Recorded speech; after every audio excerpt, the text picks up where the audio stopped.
What's up, guys? Another video, back at it again. Another night we can't sleep because all we got on our mind is this here duster. So let's get into it.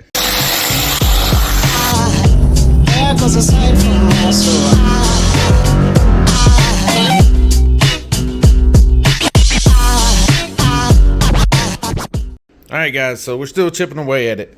And what we went ahead and done is we went ahead and ran all of our vacuum lines. Alright, so we got out of the turbo, goes to the bottom of the gate, presses up on the gate, and then this just loops back around to this side. And then here we have our Holley boost controller. So this guy, we're going to have our onboard air system coming in here. It's going to come out here, go to this top of the gate right here, and then tee over there to the top of that gate.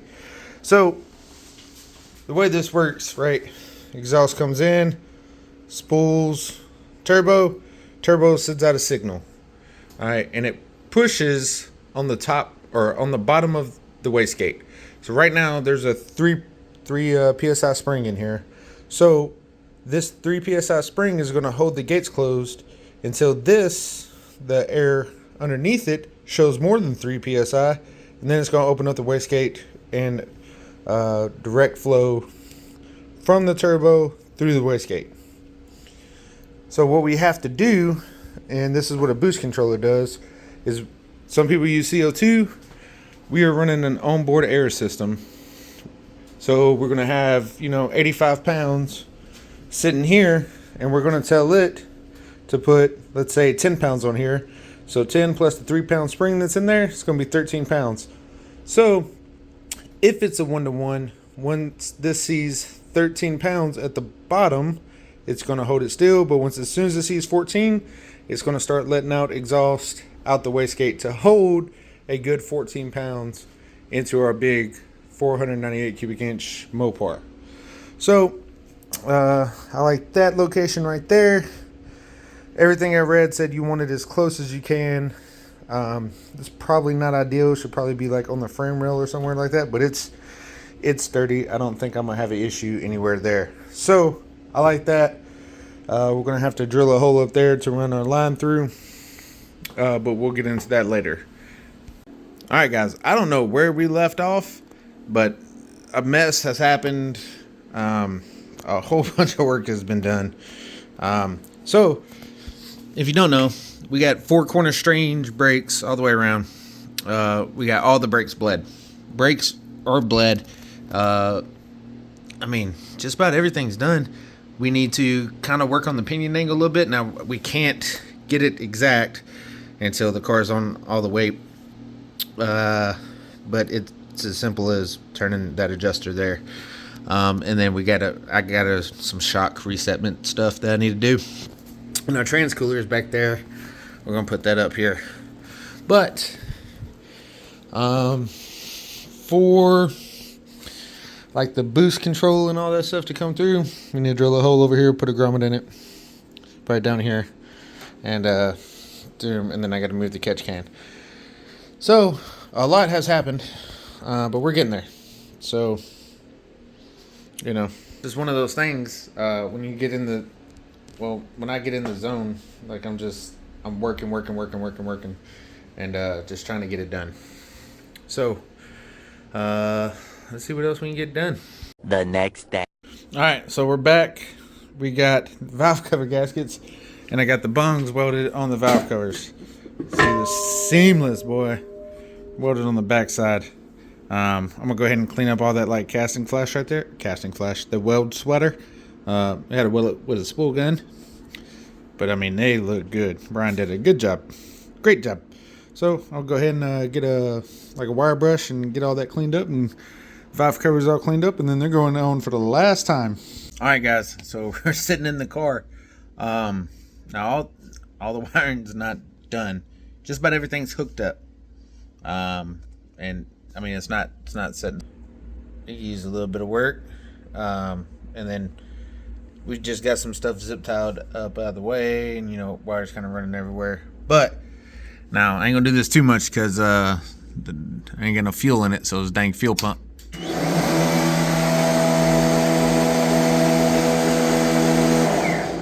that 5 gallon a minute is something. And yeah, we're in there.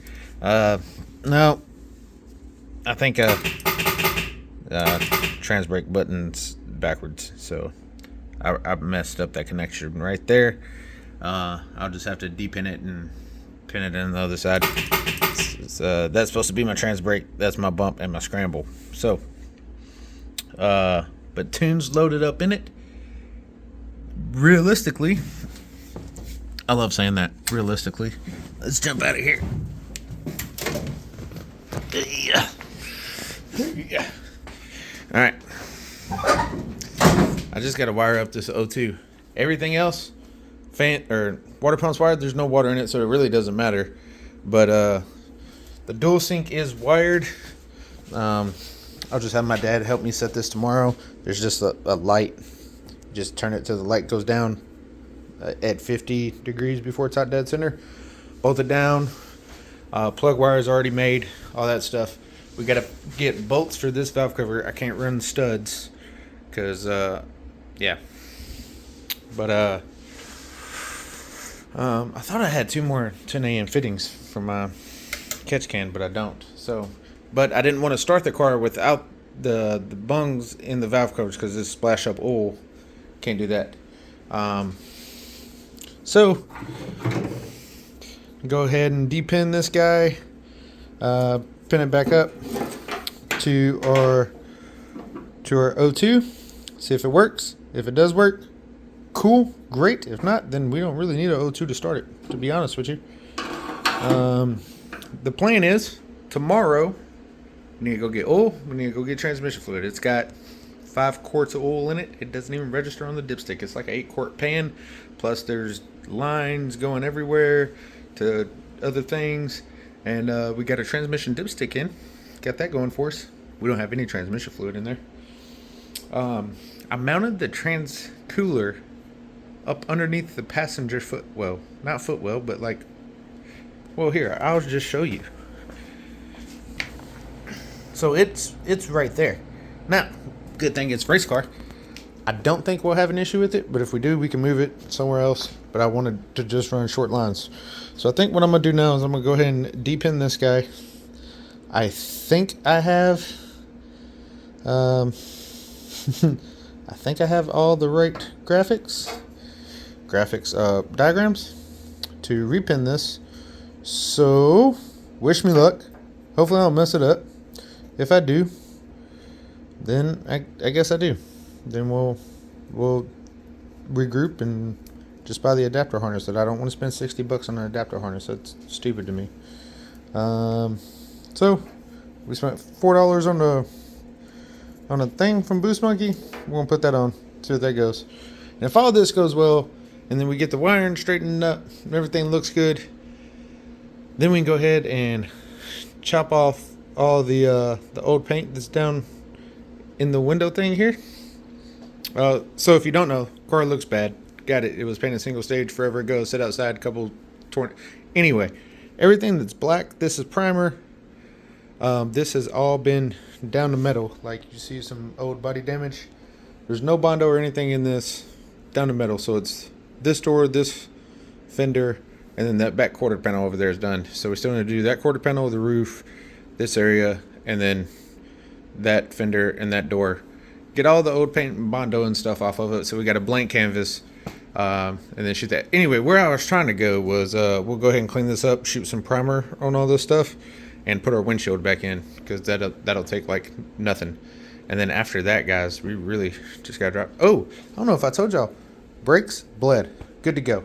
I think we need to bleed the master cylinder just a tad. Yeah. We don't need brakes to start it tomorrow. But what we do need is that fluid. So, I'm going to get off here. I'll catch you guys in the morning with some fluid. Hopefully we can start this mug. Woo. All right, guys.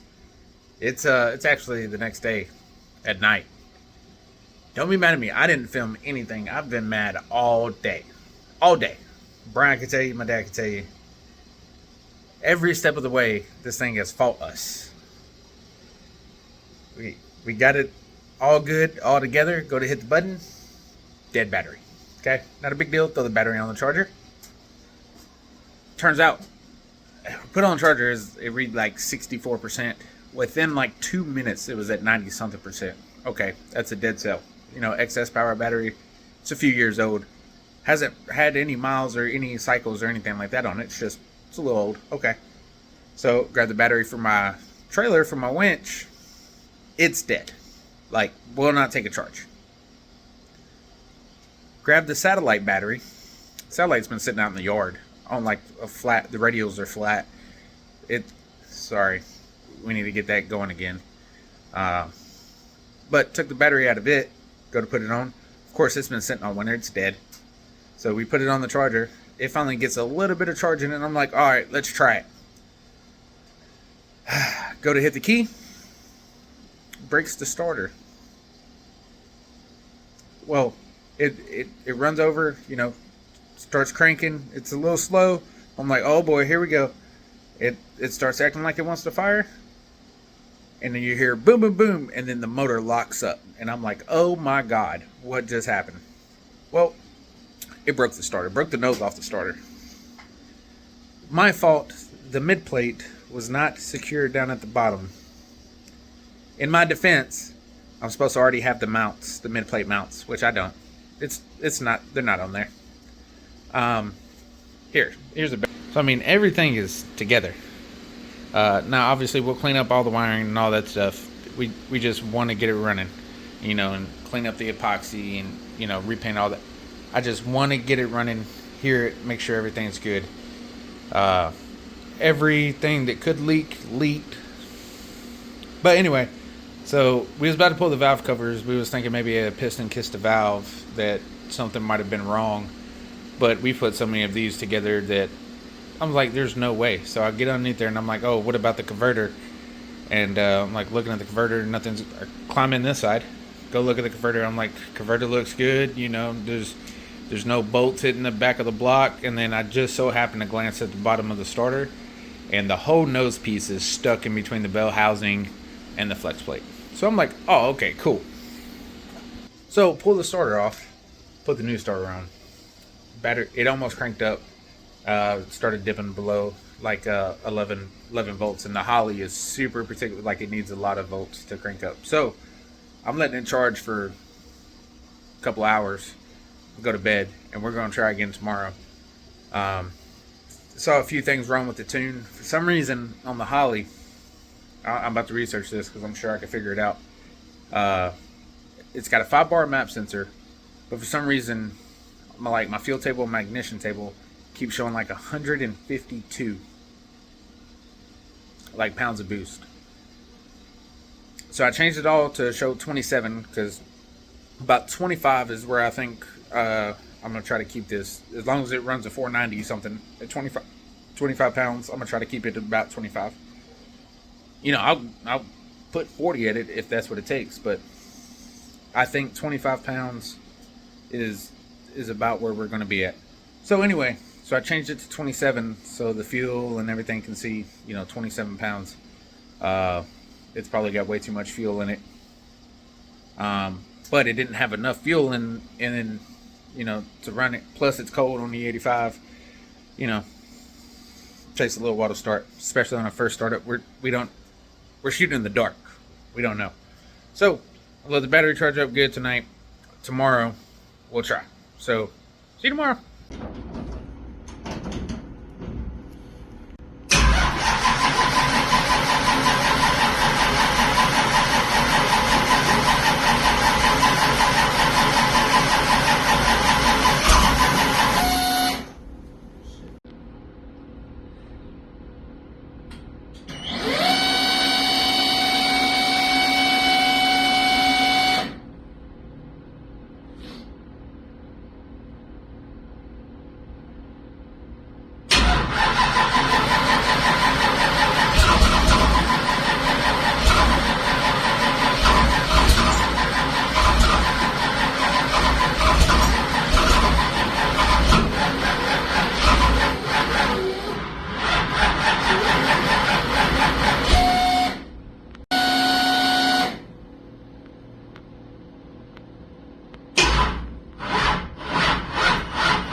Alright, so y'all just saw it killed the battery again.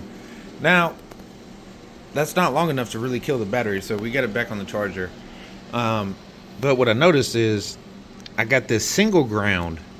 Right, this is for Holly, so don't mind this. I got this single ground, and it comes over here, and you know it's not very big, and it comes over here, and it goes to the charging port, to all the big grounds. Those are like 2-AUG welding cable that runs all the way through the car.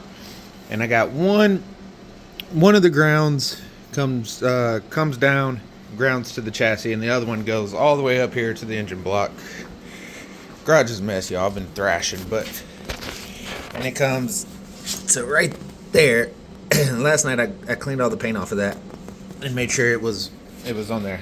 And then we got another ground in a 10 gauge, and it comes right up here to that ground block. It's red, but it's ground, I promise. So I think it just needs more ground. So I'm probably gonna go get another cable. Probably use this to tie down to the chassis again somewhere else, and then get a bigger cable to go from there to the charger. I think that's going to help. So that's about where we're at right now, and I'm really upset. It wanted to start. It wanted to. It coughed and hiccuped, and it was about to if it had more battery. So close. Alright guys, so it is nighttime. Day 2 of trying to start this girl. It's hiccuped a lot, and it just seems like timing is an issue. Which it is. So for the dual sync, you got to put it in at 50 degrees before top dead center, set the crank signal, boom, boom, boom. Then the Holly sees that it's got, you know, the right thing in it. Well, here's where I messed up. 100% my fault. So while the engine was apart, we pulled number 1 piston up to top dead center. You see that mark right there? Yeah, that's where we marked it. Okay, that's where I thought top dead center was. Well, after we're going through all these issues, I'm like, man, it doesn't feel right. So I put a piston stop in it and rotated it over that way, and it's right above 50 degrees, and rotated around the other way, and it's right. I don't know if you can see the soapstone on the. Let's see if we can zoom in there a little bit. Yeah, you see that mark? Okay, so halfway between that mark and that other mark is right about 20 degrees. See that soapstone mark right there? Yeah, so that's where it thinks 50 degrees is, and it's firing way, way too late. So, and if you see, right there, top dead center is right at the bottom of that. So that is now our timing pointer is the bottom of that, which should make sense. I see why they made it that way. Huh. I'm just a big I'm an idiot. So we're about to go grab some dinner, and then when we get back from dinner, I'll re-pull the distributor again, get her at 50 degrees. Battery's on the charger. We keep killing the battery, obviously, because we're trying to start it, but timing's all messed up, so it's not going to start. Makes sense. At least this, in my head, all this is making sense now. So I'm going to go change, clean myself up. We're going to go get some dinner. When you come back, 50 degrees on the compressor stroke, find our cam, find our crank, boom, boom, boom, load the tune in, and she's going to fire right up. I know she will. And if not, you're still going to see it, so you'll know I'm an idiot. So let's just cut to that, shall we? I chew. Well, finally got the duster started. Figured out why it wouldn't start. That is all paper towel left somewhere. And it started blowing that out. So I'm going to let it cool down and then go eat and figure out where it is and get the rest of it out. But yeah, it finally started. Just turns out we had a paper towel restriction. 1 hour later.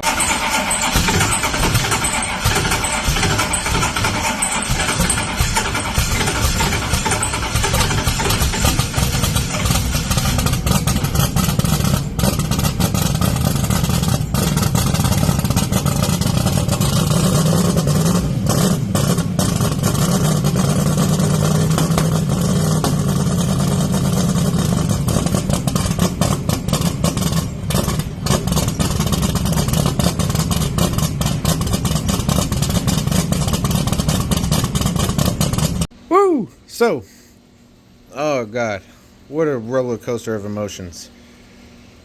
Yeah, found out the paper towels were left in the merge. So, we had pulled off the intake, everything. Intake came off, headers came off, all that stuff. When I painted the merge, I shoved paper towels in there. So, anyway, this thing's running. Guys, I'm beat. This thing effectively whooped me. It whooped me. But, you know, that's part of it. New car blues. So O2's not working. So there's that. I'm gonna mess with the wiring tomorrow. If that doesn't work, I'm gonna solder the Holly end back on it and just buy the adapter harness and the new O2. I mean, what can you do? So it runs though. It runs and it sounds great. This is the best sounding big block Mopar I've ever heard in my life. I might be a little bit biased, but anyway, there ain't much left to do on the car. I mean, there's a lot to do left on the car, but I'm talking about like as far as like making passes and stuff like that. Really, it'll come down to like money and stuff. You know, going to get the car aligned, getting it scaled, stuff like that. I got trunk hinges today, so we're actually gonna hinge the fiberglass trunk, so that's cool. But everything works, minus the O2. So I'm gonna cut it off here. It's a long video already, but guys, I'm excited. It made noise. So thank you all so much for watching, and thank you for coming along on this journey with me. It's been a long time. This is the worst looking, like, what, 60, 70 days, you know, somewhere between $60,000 and $80,000 ever, but it makes me happy. So anyway, thank you guys. Love you. Bye. But this is what's bad. Like I can pinch this. This is real soft. It's real bad. So we tore all this out. We got some new 2-AUG from M&M race cars. We'll go ahead and rerun a hot wire from the cutoff switch straight to the starter. Hopefully that fixes our issue.